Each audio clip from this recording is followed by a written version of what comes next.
ইরানের মরহুম আয়াতুল্লাহ খামেনিকে অনেক ফতোয়াবাজেরা ইদানিং কাফের বলে আখ্যায়িত করে। এর প্রধান দুটি কারণ হচ্ছে, এক, রাজনৈতিক প্রেক্ষাপট, এবং দুই হচ্ছে শিয়া এবং সুন্নির ভেদাভেদ। এই দুটি কারণেই মূলত তাকে কাফের বলে আখ্যায়িত করা হয়। আজ আমরা জানার চেষ্টা করব, আসলেই কি উনি কাফের ছিলেন, নাকি যারা ওনাকে কাফের বলে আখ্যায়িত করে তারা নিজেরাই কাফের হয়ে যাচ্ছেন। তবে আজকে আমরা এই বিষয়টিকে জানার চেষ্টা করব কোনো মানুষের মাধ্যমে নয়, এআই এর মাধ্যমে। কারণটি হচ্ছে, একটি মানুষ তার স্বার্থগত কারণে যে কোনো সময় মিথ্যে বলতে পারে, বানোয়াট কথা বানাতে পারে। এর জন্য আমরা কৃত্রিম বুদ্ধিমত্তা এআই এর কাছেই প্রশ্ন করব। একটি জিনিস ভালো করে খেয়াল করে দেখবেন, এই কৃত্রিম বুদ্ধিমত্তা অর্থাৎ এআই এর কথা বলছি, এআই কখনোই একটি দেশ, একটি রাষ্ট্র, একটি সমাজ, একটি ব্যক্তি, একটি জাতিকে নিয়ে কখনো এমন কোনো ওয়ার্ড বা এমন কোনো কথা বলে না যে কথাটি আমাদের মধ্যে বিভেদ সৃষ্টি করে। এর অর্থ দাঁড়াচ্ছে, এই কৃত্রিম বুদ্ধিমত্তা অর্থাৎ এআই আমাদের থেকে অনেক বেশি জ্ঞানী এবং অনেক বেশি বুদ্ধিমত্তা সম্পন্ন।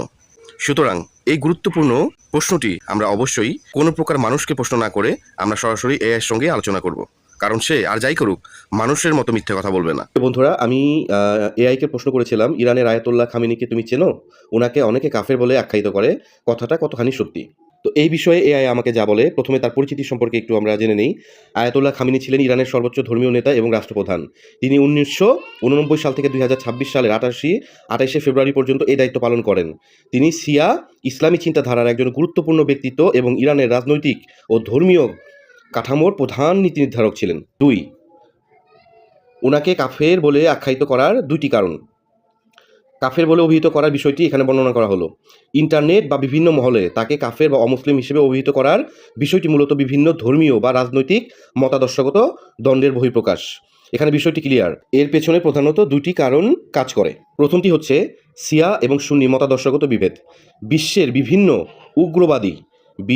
বিভিন্ন উগ্রবাদী বা সংকীর্ণ মনা গোষ্ঠী, অর্থাৎ যাদের মনে খুঁতখুঁতি পুতপুতি আছে, ওই সমস্ত গোষ্ঠীগুলো শিয়া এবং সুন্নি মতাদর্শের পার্থক্যের কারণে একে অপরকে কাফের বলে থাকে। যেহেতু খামেনি শিয়া মতাদর্শের একজন শীর্ষ নেতা ছিলেন, তাই যারা শিয়া বিশ্বাসকে ইসলামের মূল ধরার বাহিরে মনে করে তারা তাকে বা শিয়া আলেমদেরকে কাফের বলে আখ্যায়িত করে থাকে। এটি মূলত একটি সাম্প্রদায়িক সংকীর্ণ দৃষ্টিভঙ্গি।